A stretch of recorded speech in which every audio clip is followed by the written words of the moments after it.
Hello and welcome to Integrity Talks. I'm Charissa Bloomberg. Here is where we're taking integrity to the communities, and we are saluting some people who are doing the right thing and doing some amazing work at this time of our pandemic. So I want to introduce you to a paramedic, Jason Jaftha. I have to confess, I heard him on Heart on Tuesday, on Heart FM, on Aiden's talk, and I listened to this young gentleman and I thought, really, I'm stealing him for Integrity Talk shows. So, and he is phenomenal. We'll talk about a foundation that he set up. But welcome, Jason Jaftha, our paramedic. Welcome to Integrity Talks. Oh, thank you, Ms. Bloomberg. Thank you for having me on your show. Ms. Bloomberg sounds too formal. Charissa. Jason, explain to me, what is an ECT paramedic? Are there different levels of paramedic, or what is ECG? And then you talk about a different kind on your Facebook page. Correct. So there are different kinds of paramedics. Paramedic is usually an advanced life support version of an emergency care practitioner. And this is usually done or obtained via a college of university certificate or degree.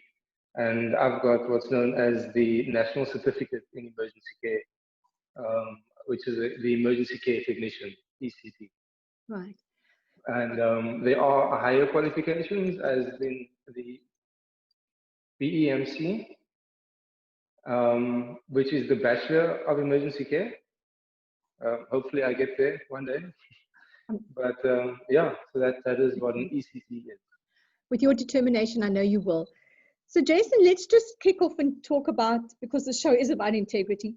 Tell me what your thoughts are about what you feel integrity is, but specifically, how are you using it in your work every day? Because you're going through a challenging time with healthcare professions. How are you using integrity? So, integrity to me is doing the right thing, irrespective of any consequence, any immediate consequence, just doing what is right because it is right. Yeah. And the way I use it, or the way I am to use it in what I do in the profession, is doing exactly what is right, not taking shortcuts, but making sure that I do what's right for the patient, and what. Yeah, and what is right, not only for the patient, but right for yourself as well. Jason, I cannot imagine how difficult it is for the healthcare providers out there. You are face to face with COVID-19. You're face to face with the horror of this virus. You're seeing there's so many people dying, and you've started an amazing foundation, which I love the T-shirt, Help Our Healthcare Heroes. So please talk to me about this, because our healthcare heroes are just human. You're face to face with a virus. You have to have all your empathy to help someone who's positive, yet you also must be terrified to bring that back to your families, to your loved ones, to the elderly. And you are stretched, you're working long hours, and in my opinion, underpaid, overworked. So firstly, we salute you, and we've all been saluting you all, but please talk to me about Help Our Healthcare Heroes, how you started that. So I started Help Our Healthcare Heroes after a friend and colleague of mine had become or tested positive for COVID-19. She was completely distraught when she was diagnosed. She was taken away from her family, put into an isolation unit where she was given almost nothing. Treated more like an inmate than anything else. After all she really did was take care of the community, and now she is isolated from everything. And I felt that she just needed a bit of a pick-me-up and some appreciation. So I went and I put together what I called a care package. And this then lifted her spirits a lot. And she only increased and became more positive about where she is. And I then thought, she can't be the only one that is suffering mentally. And I then went and did some research and found that there's actually a lot of healthcare workers that need this kind of support. And I then started making care packages and delivering it to them, just to let them know that we are all still thinking of them. As although we can't see them, we do care. And hopefully that just helps them that little bit over the hill. Because we all know when one is sick and the immune system's down and you're struggling, you just want a kind word, you just want to be heard, you just want affirmation. But now, Jason, I'm horrified because here is a person who's put their life on the line and they are almost like in a prison cell for 14 days or until they get better, in isolation or quarantine. And you're taken away, as you'd mentioned before, on Heart FM, they're taken away from something from their loved ones. So once you found positive, you yanked out and you're stuck in a room, from what I'm hearing. There's no time to shop. You couldn't shop anyway, even if you wanted to. And you're stuck there. So what this must do emotionally, mentally, physically. I'm talking to a friend who's sadly a very young lady in the 20s, my stylist actually, who has who's got COVID, but she's at home with her family. They can still talk through the door, they can still drop things there. They can still say, I love you. She's still surrounded by loved ones in isolation. How must this be emotionally for your friend and for all these people who are there in getting 3 little lousy meals a day, from what I understand? That's true. Emotionally, it's horrifying. Having been taken away from your family, all because you are now a threat to your own family. Yes. And yeah, so really that's horrific. What kind of psychological support? Because if God forbid I put myself there in that situation, I want to reach out. I would want psychological support. I want to talk to my loved ones. And there's so much WhatsApping and whatever movies you can watch. Are they getting access to any psychological support at all through this recovery? I haven't heard of anybody receiving direct psychological support. There are things in place, wellness programs, but none of these are effective. I had a colleague that would call this wellness hotline. He calls it maybe 3-4 times a day, but gets no satisfaction from it. Well, only purely because you're really talking to someone you don't know on the other end. There's no compassion behind it. It's really just you're talking to a phone. And I feel that psychology over a phone, it's just not the same. No, even a Zoom, is easier when you see the person. And this is close to my heart. I've been screaming about this fact that this whole nation is struggling. We're all struggling on different levels, and we're going through a whole range of emotions: fear of getting sick, fear of dying, fear of our work, putting food on the table, fear of our loved ones, fear of our children. Multiple roles: women homeschooling, men homeschooling. There's just a whole array. I put out to my Facebook page. Is anybody else feeling depression, elation, new beginning, sad, lonely, scared? Everybody is. But here's the thing. If you are sitting there alone, you just want to talk to someone and you just want to say, sure, I've had a bad night. I thought I was going to die. I couldn't breathe. I'm worried about my loved ones. I'm feeling better. You just want a sounding board.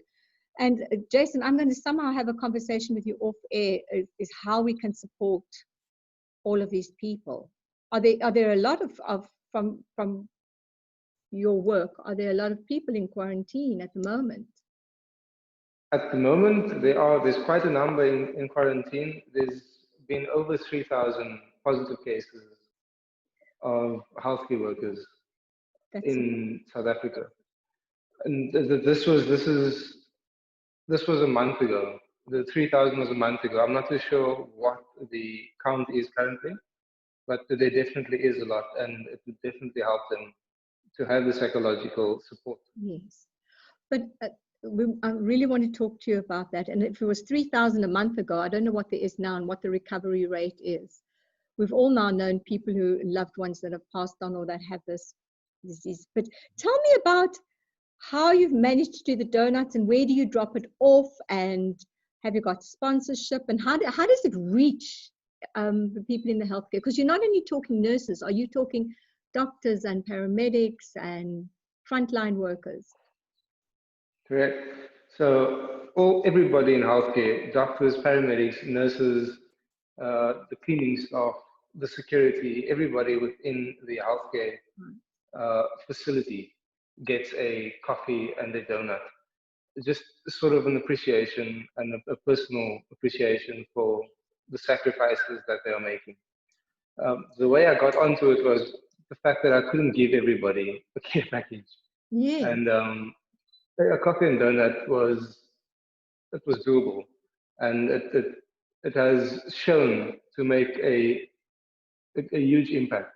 There's so much gratitude when receiving the coffee and the donut from the healthcare practitioners. I can imagine their face must light up.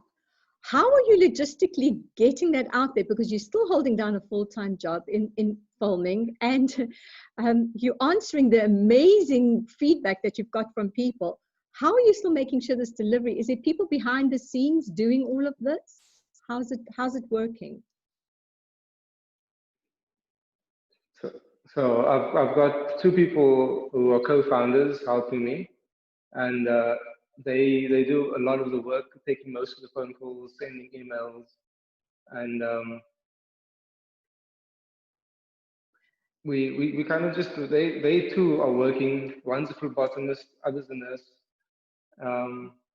and yeah. And then I read somewhere in Pinelands was a drop-off point, or you recently were at. What's happening in Pinelands? What was that I wasn't clear on? So we did a coffee and donut drop-off at the Pinelands base, the EMS base.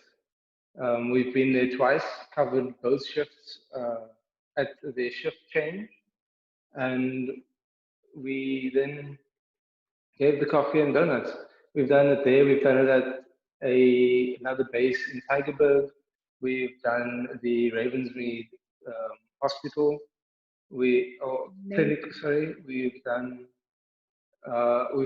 We did a little drop off at one of the Western Province blood donation sites. Sure. Yeah. You've even reached out there.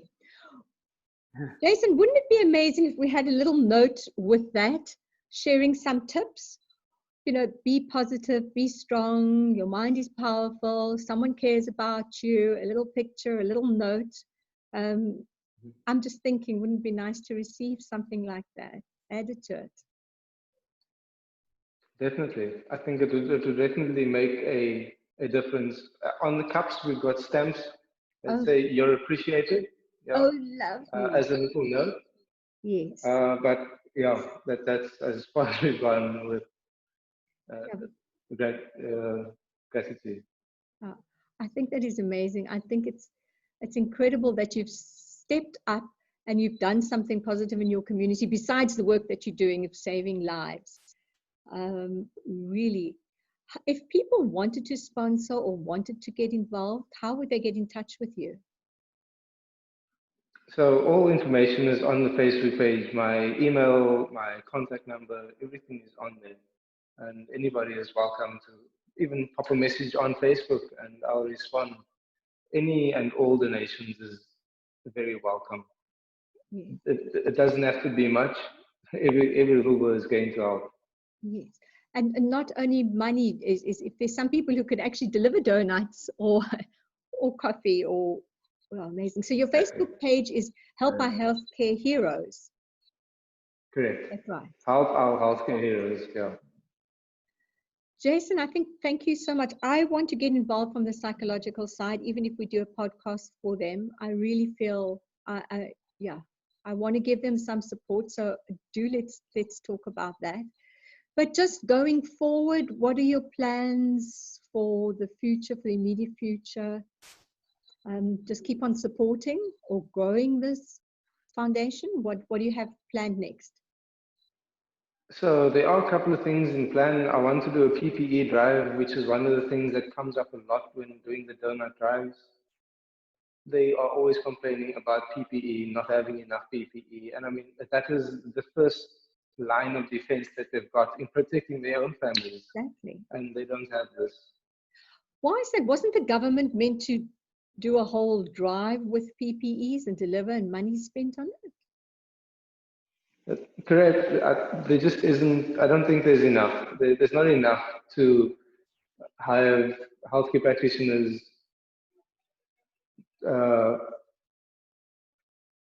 have enough PPE for every single case, every suspected case. They're only doing confirmed cases with PPE. Oh, I see. So they're not for those ones that they suspect that could turn out to be COVID-19 positive. No. Jason, that's hectic. So that's disposable masks you're talking about, sanitizations, the foot, the cover for the shoes, the capes or gowns as well. The coveralls, the white covers, zip-up alls, the masks. There's a few other masks, the full face masks that some are wearing. There's a lot of PPE that is needed. And the shields. That could help. Yes, the face shields as well. They're shortage of that too. Yep, they are. Jason, how are you going to go about that? That's so that is so important. That's protecting you from this virus. That's critical, in fact. How will you go about? Are you going to ask for funding, or how? This is correct. So I've gone and tried to register the NPO. I haven't received the NPO number yet, so I can't do any government funding or request any assistance from the government yet. Big corporates also like the fact that you have the NPO registered NPO, so they don't fund you unless you've got the NPO number. That's right. And as soon as I have that, I will then go and get funding. How long will that take at this time?